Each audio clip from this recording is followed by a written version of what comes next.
Hey there, my name is Crystal Evans Hurst. If you're just now stumbling on this video or podcast, that's who you're listening to.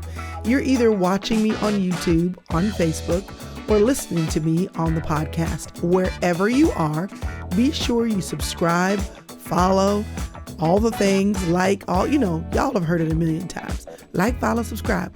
All the teenagers can say the thing. I'm still tongue-tied over it. The bottom line is, you know what to do. I just want you to make sure you don't miss out on all the things. Now, here's the deal. I am here once a week where you can see me or listen to me. And then another time each week, you can hear me interview a guest on the podcast. So if you're watching me, you're missing out. That's the bottom line. You're missing out. Get ye to your favorite podcast player of choice and make sure you catch up on the great interviews that I host every week. Today, I want to jump into something that is super practical. I like being practical, but a lot of times you'll hear me in practical ways, inspiring you, motivating you, encouraging you to help you keep your head above water, keep a 30,000-foot view on your life, and pay attention. Today, I want to be a little bit more specific and practical because I realize the times that we're in. Y'all, the price of eggs is stupid. It's just stupid. We went from gas being ignorant, now we're at eggs being ridiculous, and the things just keep rolling. Prices have soared. I got my tax bill for my house the other day. What in God's green earth is going on here? We are currently in the Inner Circle membership. That's a group of women who want to hear more from me and get more specific tools that will help them to live life well. We are currently in a 90-day challenge, and I'm really excited because anytime you focus on things in your life, they have such a high capacity, a high potential to shift and change, because focus is all that many of us need in order to move the needle in our life. But we have a sub-challenge going on right now, and it's a financial challenge. We're looking at our finances, paying attention to our budgets, making the effort to spend less money. Somebody say, make the effort, okay? But I also realize that it can be very, very frustrating to be working on pinching your pennies while you're trying to dream. So what I wanted to talk a little bit about today is, what do you do with the dreams you don't have the money for? The things you really want to do, the hopes that you have for your life one day, but right now, you're just trying to keep your lights on. I understand that. Been there, done that. I have gotten many and plenty a t-shirt, whether it was working my way out of debt, whether it was living a single parent life, whether it was just trying to make sure the bare minimum was taken care of in a single parent household and then in a married household, but one income. I understand doing the best that you can just to keep things going and being frustrated that you can see what you want to do with your life. You can see what your desires are clearly. You know what you want to experience and you have no idea how you're going to pay for it. Well, I want you to know that so many people, if that's how you feel, either are where you are right now or were where you are right now and have a little bit of knowledge of what I want to tell you today. So the first important thing is, and I'm going to jump right into this, is that you got to write it down. What are your dreams? What do you want? What are you aiming for? When I was in my 20s, I wrote down on a sheet of paper the things that I wanted to see happen in my life. They were dreams of what I would do for a living, dreams of where I would live, dreams of how I would dress, dreams of how I would give, dreams of how I would change the world because of the places I was able to make an investment, vacations I would take. I mean, I thought about it because who doesn't? When you don't have the money to do what you want to do, that's actually a big part of the reason that you may stay frustrated or disappointed or depressed. You're constantly thinking about what you don't have. So instead of trying to fight the frustration that you don't have it, lean into it, write it down.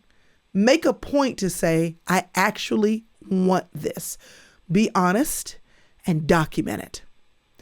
Documenting your dreams, the things that you desire, however soul-oriented or situation-oriented they may be, whether they are temporal and you think that's frivolous, but you want it, no matter, write it down. Whether it is timeless or temporal, if you want it, write it down. One of the worst things that you can do in your life is to pretend that you don't want things you really, really want. I do believe that you have to put your wants in correct order. They need to have their correct place. So often we understand that we don't need to compare ourselves to other people or even compare ourselves with our future selves, so we won't be disappointed and frustrated. But the extreme of that is that you don't even acknowledge what you want. So I'm saying, write it down. Keep a list, keep a notebook, a composition journal, all the things. Wherever you can come back to it, even a note on your phone, but not forget what it is that you really want. What are you dreaming of? Acknowledge it and write it down. When you write it down, it will help you to see it. It will help you to remember it, and it will help you when needed to focus on it. In my 20s, I wrote down what I wanted to do with my life. I had an 8-to-5 job. I did not enjoy it. I thought and dreamed about how one day, and I wrote it down, that I wanted to speak and write and teach women how to practically prepare for the rest of their lives so they could live life well. And guess what I do today? I could not have told you in my 20s how I would have gotten here. I could not have told you in my 30s how I could have gotten here. But slowly but surely, things started to align in my life. And the thing that I dreamt about and wrote down has become. Slowly, but steadfast, it has become. And what's amazing is how close, how near, how identical what I'm doing now mirrors what I said I wanted. Write it down. I remember thinking when I was a single parent, one day, I hope I get married, I hope I have more kids, and I hope when I do, I can stay home. Listen, sometimes you dream of things, and then when the dream comes to fruition, you may not like what the dream takes. I remember being frustrated, being at home with small children, and it was overwhelming, and I was tired, and we didn't have any money. But then I looked at what I wrote down, and I remembered this is what I prayed for. When you write it down, you not only frame your mind to focus on your dreams and to have a picture in your mind of where you want to go. When you write it down, when you get it and you realize that that new territory still requires work and energy, writing it down will help you to remember to be grateful that one day you actually inhabit the land you prayed you'd occupy one day. Not only that, but you write it down so that you can see progress in your life. Writing it down helps you to remember, it helps you to focus, and it helps you to stay grateful. Write it down. Don't pretend you don't want it. Dream out loud on paper. And if you want to be really bold, share your dreams with a friend. Now, what else do you do when you can't afford your dreams?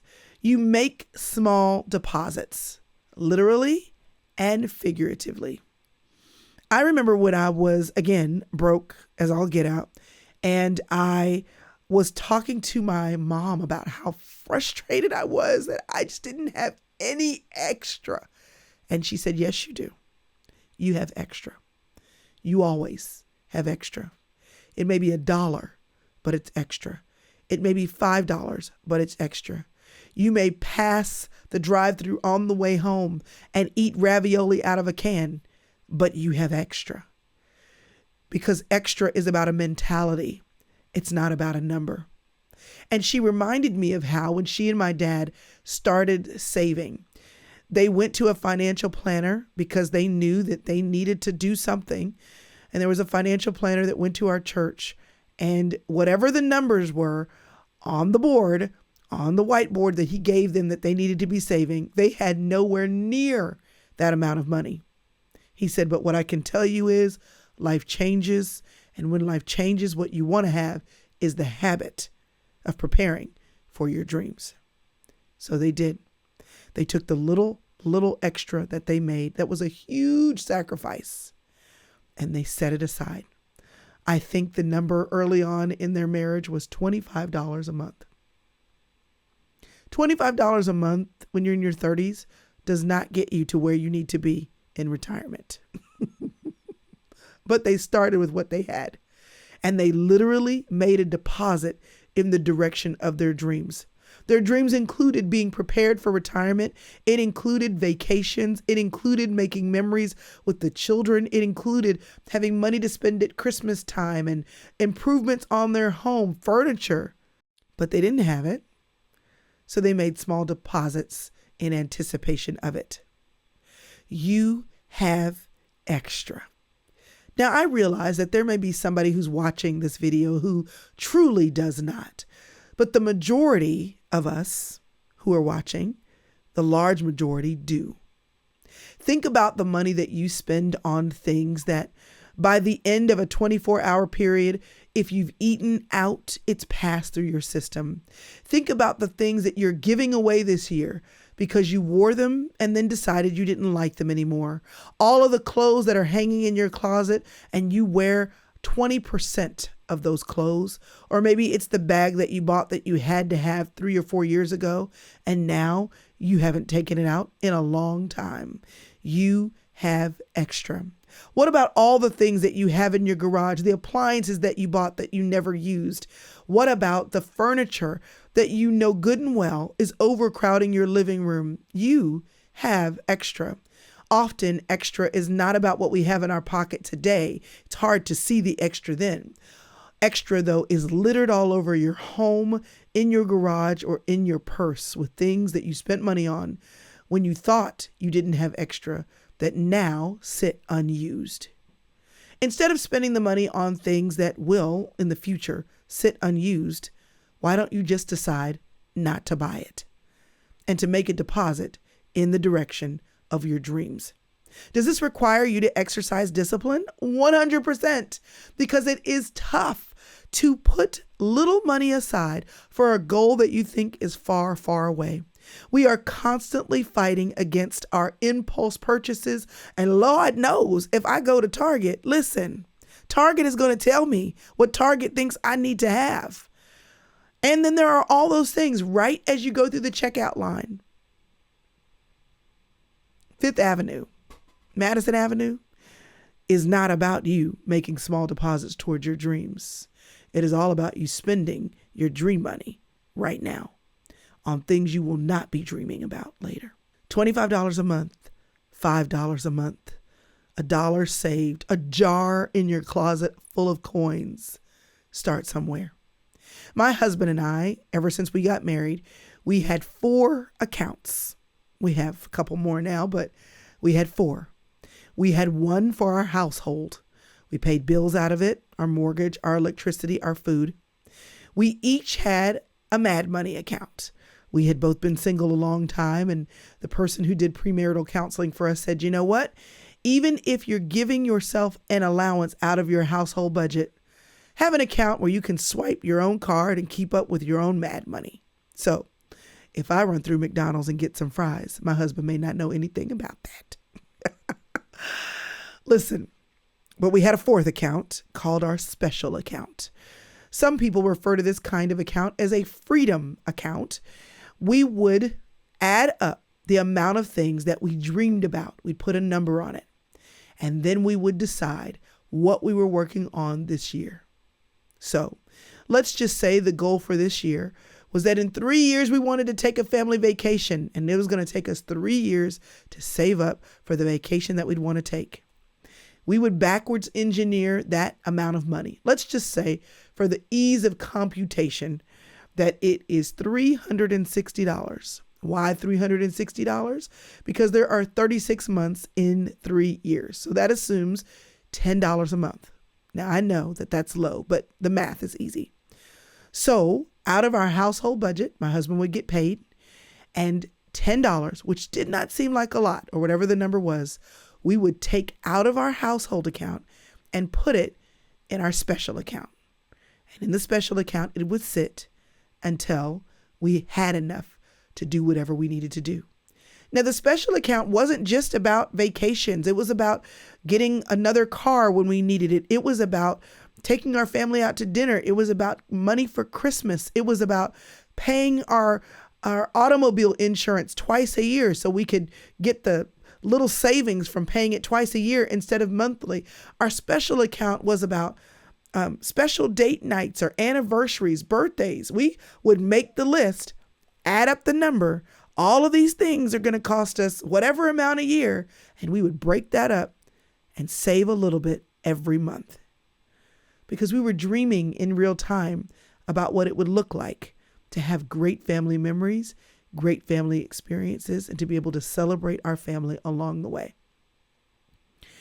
Listen, if we would not have set aside that little money and made small deposits, we would have gotten to the birthdays and the Christmases and all those things and not had enough. You should think about what it is that you want and plan for it. I have a friend who went overseas. She spent quite a few months in Europe because she can. She's a graphic designer and she could live abroad and live her life.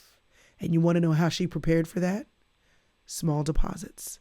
She mapped out where she wanted to go. She mapped out how long she wanted to be there. She mapped out how much she would have to make while she was traveling so she could still leave room to enjoy her travels. And then you know what she did? Made small deposits. And then she took her trip. When I was growing up, my mother used to keep photo albums. She would tear pictures out of magazines and put them in those photo albums, with the sticky pages and the plastic that covers it up. She was tearing pictures out, dreaming about the day when she'd be able to redecorate her home. When they moved into our home, it was already 30 years old, and she spent a lot of time dreaming about what she wanted it to look like. Well, she didn't have the money, and she didn't know when that time would come. But one day, the time did come. And when it did, she knew exactly what she wanted. She thumbed back through her photo albums with all of her ideas. All of the ideas didn't make it, but many of them did because she'd spent so much time preparing for the time when her dream was reality. Listen, you got a dream. My mother would often tell me, whatever is on the list of things that you want to do, Crystal, write it down. Write it down and choose not to forget. Keep a picture in your mind of what you want and where you're going. Small deposits, writing it down as a deposit in your future, but also having a picture in your mind or in a photo album. Not a bad idea. Deposits sometimes are financial. Often, they're just you making plans. So write your plans down and make small deposits. Lastly, you do what you can with what you have. In my book, She's Still There, I talk about my first apartment and how my aunt told me one day, you got to use your apartment right now. She told me that because I shared with her, one day I want to have people over, but I got to wait until I have a bigger place. And she said, what for? Use your place now. Create the memories now. Have your friends over now. And so some of my best memories in my 20s were in that tiny apartment that got crowded out with friends. You use what you have because what you do right now is how you practice for your dream. Now I consider us to be living in what I call our forever home. I don't ever want to move again. And you know what I'm doing? Inviting friends over, having them over, entertaining with recipes, things that I've been cooking for 25 years. Do you want to know when I started entertaining? In my 20s. In that small apartment that had no couch, We sat on the floor on pillows or in rocking chairs and drank hot chocolate. Dreaming about my forever home in my 20s meant inviting friends over and sitting on pillows, because you're always practicing who you want to be, and you're always getting ready for what you want to experience. You use the opportunity now to do what you can with what you have. Maybe you can't afford to go to that conference, but maybe they look for volunteers, and you can volunteer and catch whatever you can until you can afford to buy the ticket. Maybe one day you want to be able to have a weekly, really nice date night with your spouse, but the best you can do right now is a $7 pizza from CC's Pizza or Little Caesars, and you put the kids to bed and you eat pizza in your bed while you watch a movie, because you're practicing togetherness that you hope you'll have one day. You do what you can with what you have, because this is how you practice who you will be when your dreams come true. My good girlfriend and I, Michelle, we went to a conference in my 20s. We were so broke. We stayed in this ratty hotel. And we were so broke. We went to the grocery store and bought a bag of blueberry bagels, mini bagels. It just seemed like there were more of them in the bag, with a container of cream cheese. And you want to know what we had every morning for breakfast?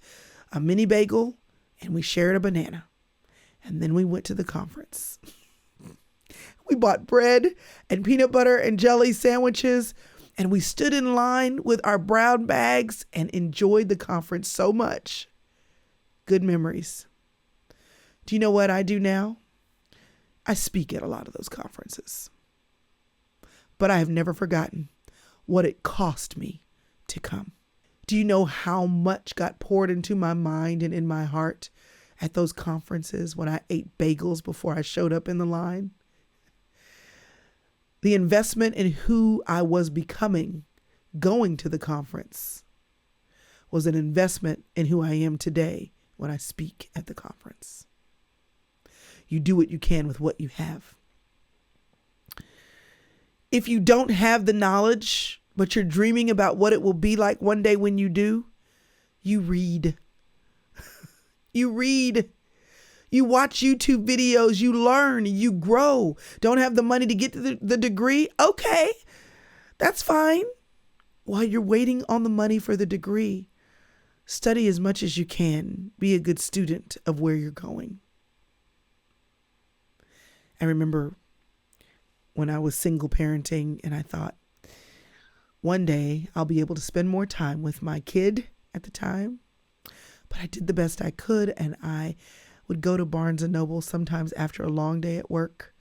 I'd get my daughter a hot chocolate, and I'd get myself a white chocolate mocha. Been drinking that drink for a long time. And I'd get a book, and I would go sit in the kids section with her, and she'd get a book. Because this is what I wanted to spend more time doing. And every now and then, I'd do what I could. And then one day, who knew that I'd get to homeschool? That wasn't on my radar. And I spent the next 20 years of my life reading to my children. You do what you can with what you have, because you're always practicing who you're going to be. If you can't manage $1,000, you won't be able to manage 100,000. Luke 16:10 says that he who is faithful in small things can be trusted with the bigger things. Zechariah 4:10 says, don't despise small beginnings. What do you do with the dreams you don't have money for? You write them down. You make small deposits in where you want to go. They don't have to be large to move you forward. And you do what you can with what you have, because you're always practicing today who you're going to be tomorrow. So yes, get the little bank account off to the side. Put the money over there. Don't touch it. Add to it. Grow your own library. Borrow books from the library. You don't have to buy them. Borrow them. Share them with a friend. Go to the conferences as a volunteer. Learn how to cook. Your dreams should not be measured by the distance that you are from them today. The dream should be measured by the discipline that you are willing to exercise to be ready for the dream when it arrives. Because if you're doing what you need to do to be who you need to be, it's just a matter of time. And the only question is, when the time comes, will you be ready? Or will you wish that you had saved? Will you wish that you would have read? Will you wish that you would have thought about it, planned, torn pictures out of magazines? Will you wish that you had developed a relationship with your friends or with your spouse? Will you wish that you had spent time in this season eating some mini bagels and waiting in the line?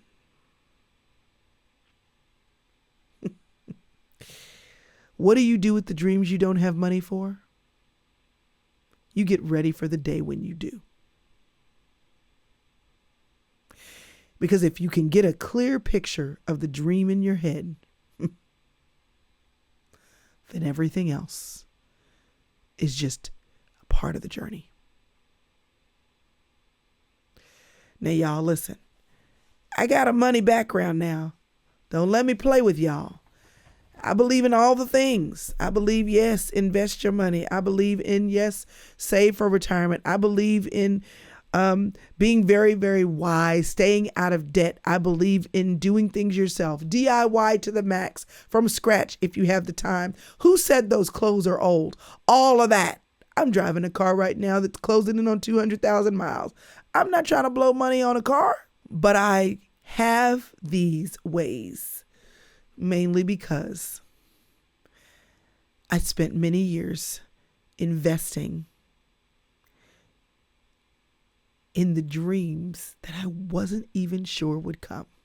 The worst thing in the world is for the season of dreams to open up and you aren't ready. So, this is me telling you to keep dreaming. But as you dream, get ready. And know that as you do, you'll be preparing for the you that is to come. All right, y'all. I would love to know. Tell me in the comments. What are you dreaming of that you currently don't think you can afford? Who do you want to be? What do you want to have? Where do you want to go? What do you want to experience? There's no bad dream. So share your dream and start by writing it down and letting me know. And then I'd love to know, what are you going to do to prepare for it? I can't wait to read your comments. If this video has been helpful to you, be sure and share it. All right, y'all.